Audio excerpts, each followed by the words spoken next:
Well, we start with transfers. With less than a month to go until the Premier League returns, there's a potential blow for champions Arsenal as they look to strengthen their squad. So we're joined by Dharmesh Sheth, who can tell us more. Right, before that, there's been some breaking news in the last hour or so. What can you tell us about that?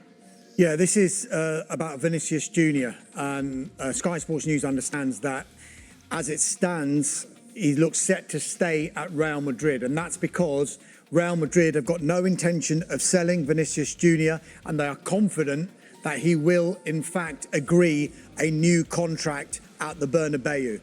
Real Madrid are in a bit of a sticky situation because Vinícius Júnior has only got 1 year left on his contract. So in 6 months from now, he could sign a pre-contract agreement with a club outside Spain, and then he could join any club for no money at all next summer. And if you think about the valuation of the player, we think he's around £137 million.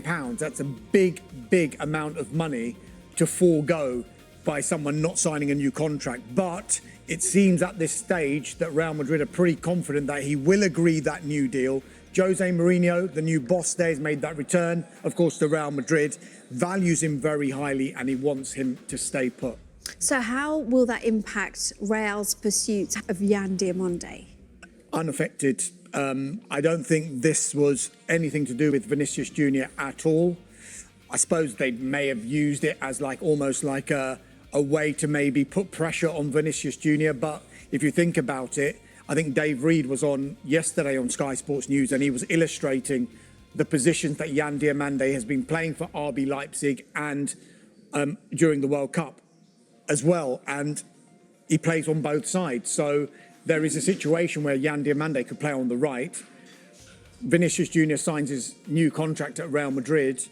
He keeps his preferred position on the left-hand side, and Kylian Mbappe through the centre. Not a bad front three. As far as Diomandé is concerned, he's continuing to train with RB Leipzig at the moment while talks with Real Madrid continue. When I say he's training with them, our colleagues at Sky in Germany are saying it's not that strenuous, the training he's doing, because they want to protect him, because there is a feeling that this deal is pretty close. We think RB Leipzig want around £102 million for him. They feel that that is a reasonable valuation for a player of his ability and his age profile. Real Madrid are offering a little bit less. There is a gap in valuation, but not so big that it seems insurmountable. It seems like it's a one-horse race for this player at the moment because PSG have pulled out, and they publicly pulled out. So it looks like it's going to be a matter of when and not if Diomandé becomes a Real Madrid player, but as yet there's no full agreement. And then what does this mean for Arsenal? Does that mean they're going to now step up their interest in Bradley Barcola? I think we need to just say Arsenal will continue to keep an eye on Vinícius Júnior's situation still. I know we're saying he's set to stay at Real Madrid. This is Real Madrid's confidence that he is going to sign a new contract. He hasn't signed that new contract yet. So as far as Arsenal are concerned, his situation, as it stands right now, he's got a year left on his contract. That's why they are exploring the conditions of a potential deal with Vinícius Júnior and making it clear that they are interested. But as we know, how Andrea Berta does his business at Arsenal is very clear. It's not about focusing on one target and then the risk of that target not coming to the Emirates. Where do they go? They try to get their ducks in a row to Arsenal with 3 or 4 deals, with 3 or 4 targets, get as far down the line as they can with as many targets as possible, and then decide, right, this is the player we're going to go for because it suits the budget, it suits our playing style, and it suits the character suits the squad as well. So they will have looked at many other players aside of Vinícius Júnior, aside of Morgan Rogers, who ended up going to Chelsea for £117 million. 2 of those players, one of them you've mentioned in Bradley Barcola, he's kind of intimated to PSG that he's not going to sign a new contract. That's primarily because in the biggest games last season, namely the quarterfinals of the Champions League against Liverpool, the semi-finals of the Champions League against Bayern Munich, the final of the Champions League itself against Arsenal in Budapest, he was on the bench. It was Kvaratskhelia, Dembele and Desiree Doué who was the preferred front three for Luis Enrique.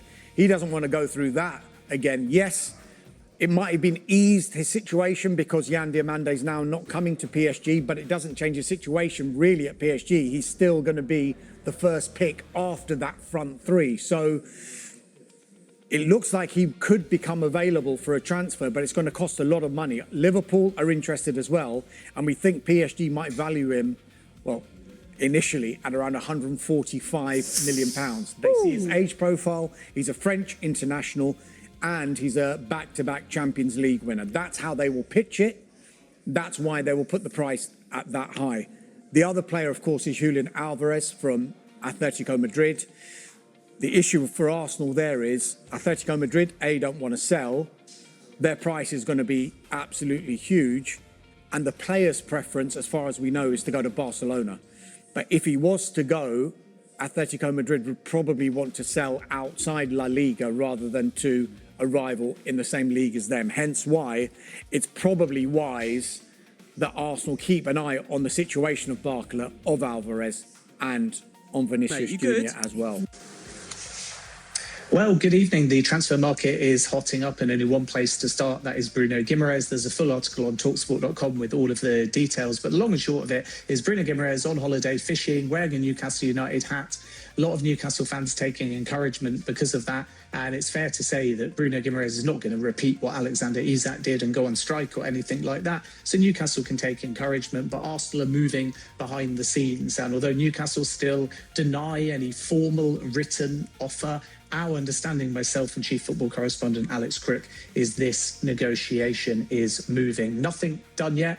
Newcastle still want to keep, so we might get a few twists and turns, but Arsenal are now moving. And why is it all a little bit cloak and dagger? Because this is somewhat how Andrea Berta works, and there's super agents and intermediaries involved as well, and semantics of what constitutes a bid and what doesn't. But the long and short of it is that Arsenal are progressing, and they've already agreed personal terms with Bruno Guimarães, so that is an advantage because they've got that player buy-in, but not to the same extent as Alexander Isak. Bruno Guimarães very loyal to Newcastle United, and if he is to leave and get the move that he wants, then he wants to do so on the right terms. So go to talksport.com because we've got more details about that particular negotiation. And ultimately, Arsenal did the same tactic with Christos Solis as well, where they started verbal, they got the agreement, and then only after they got that verbal agreement in principle did they move on to a formal bid. Vinny Júnior and Arsenal could move as well. He's one of their most viable targets. I would even call him the dream target in theory, but there's huge complications here, most notably because Real Madrid are still trying to extend Vinny Júnior, and then Yan Diomandé to Real Madrid is now really close, as we revealed on TalkSport a couple of days ago. Pending only final details, the deal will be done, and PSG have pulled out of that particular race. And with Diomandé, it's just about kind of finessing the structure of a package that is going to be in excess of 110 million euros. And maybe that's only the fixed part of the deal as well. And once all of the bonus structure and the payment terms are done, Yan Diomandé will be given permission to undergo a Real Madrid medical. And it could be any moment as well. Then we should point out that PSG, in losing out on Yan Diomandé, are still trying to get Magnus Akliouche from Monaco over the line. They've got an agreement with the player, nothing club to club yet, but talks are relatively advanced and PSG are optimistic. And even one attacker opens the door potentially for Bradley Barcola to leave, as we revealed on TalkSport. PSG's starting price, 170 million euros, very high. Last summer, when Liverpool were also looking at Barcola, they only were told it was 85 million euros, but that was viewed as pretty steep as well. And now you're looking at a player that wants out. He won't sign a new deal. He's only got 2 years left on his contract. So Liverpool's valuation is lower than that of PSG. Now, we heard some reports in France that Barcola's already agreed personal terms with Liverpool. That's not my understanding yet. It's a little bit premature, but Liverpool is serious about Barcola. Barcola is serious about Liverpool, but the challenge in this negotiation is a club-to-club agreement with PSG. And then just finally on Chelsea, Danny Welbeck talks are ongoing. The players already agreed broad terms, and Jordan Henderson still want to watch for Chelsea as well. Now, in a really classy gesture, there's a gentleman's agreement between Brentford and Jordan Henderson saying he can leave on a free transfer if basically one of the big clubs if one more huge opportunity materialises. Brentford, even though it's not a clause per se, will not unduly stand in Henderson's way. And that's why, even though he's got 1 year left on his contract, he can leave immediately. And Chelsea are one of several clubs exploring a deal, and I would call them one of the leading candidates. So that could develop in the coming hours or days. All right, then, let's have a look at the latest transfer rumours doing the rounds. And let's start Vinícius Júnior, because he'll be reportedly now be staying at Real Madrid beyond the summer, despite interest from Arsenal, which I think makes a bit more sense. I actually thought he was going to go to Arsenal. You know, I thought it was actually going to happen. I'm surprised by this, unless the whole thing was a ploy anyway. I'm not. You know what it tells me? They can't get Michael Elise. That's it. And Diomandé No, but it was play about on Diomandé. the right, and I think Vinícius was. See, I just felt like Vinícius Júnior needed a new challenge. He's been there for 8 years. He's won 2 Champions Leagues, and I also thought, but maybe I've got this wrong, I wasn't convinced that Vinícius Júnior would relish the idea of playing for Jose Mourinho. Remember off the back of what happened with Benfica? Yeah. I felt, forget about that story. Yeah. And how Mourinho handled it. Yeah, I felt like there was a world where maybe Vinícius Júnior was up for a new challenge, up for coming to Arsenal. The Arsenal project, if you remove any bias, any tribalism, Arsenal's sporting project is one of the most enticing in football at the moment, isn't it? It is, but can you imagine how difficult it must be to leave Real Madrid? It must be If they incredibly... still want you, Real Madrid, the biggest club in world football ever. No, of course. Look, Real Madrid are incomparable to anyone. But I would also say that joining the champions of England, a team that were in the Champions League final, a team with 0 European prestige. That's good. 0. That's good for Vinícius Júnior. The fact that they've never won a European Cup. If you're Vinícius Júnior, and hear me out, I can see you looking at me weirdly, but hear me out. What Vinícius Júnior can do in terms of legacy, let's say that he was a player that arrives at Arsenal, helps them retain a league title, something they've never done in the Premier League era, helps them win a European Cup, something that they've never done in their history. If he lands at Arsenal and he's the difference maker, he has a great season, he one of his best ever, Arsenal's best player, team of the year, that kind of thing, and Arsenal win the Premier League, so they retain it for the first time ever and win a European Cup. That's legacy. It is. What he would consider It is, to be... and I did let you land. There's a lot of buts and maybes and ifs there. No, but if they win a European Cup, which they've never won, if they retain the Premier League, which they've never done, if he becomes their best player, but both feel, particularly with Vinícius Júnior in the side for Arsenal, both feel fairly realistic, don't you think? I mean, retaining the Premier League, retaining the Premier League, Premier League, yes, Premier League, and they were Champions League, they were beaten finalists last year. Agreed. They're knocking on the door. Never won it. No, they haven't. But what happens is when you win a European Cup, Manchester City fans will tell you this, Chelsea fans will tell you this. The first one. The way that you get there is by knocking on the door, getting to semi-finals regularly, getting to finals, getting beaten, and then finally finding a way to lift the trophy. Yeah. I think Arsenal were, top 3 favourites to win the Champions League next year? They should be. I almost feel like this is an agent job. I feel like his agent, as they always do. It's just a game. Yeah, put stories out there. All of a sudden, it's like, oh, 1 second, Arsenal really interested. Sign him up again. Don't let him go. I just think we see it all the time. We see it all the time. And you can understand Mourinho getting him in the room and saying, look, you're going nowhere. You're quite cynical.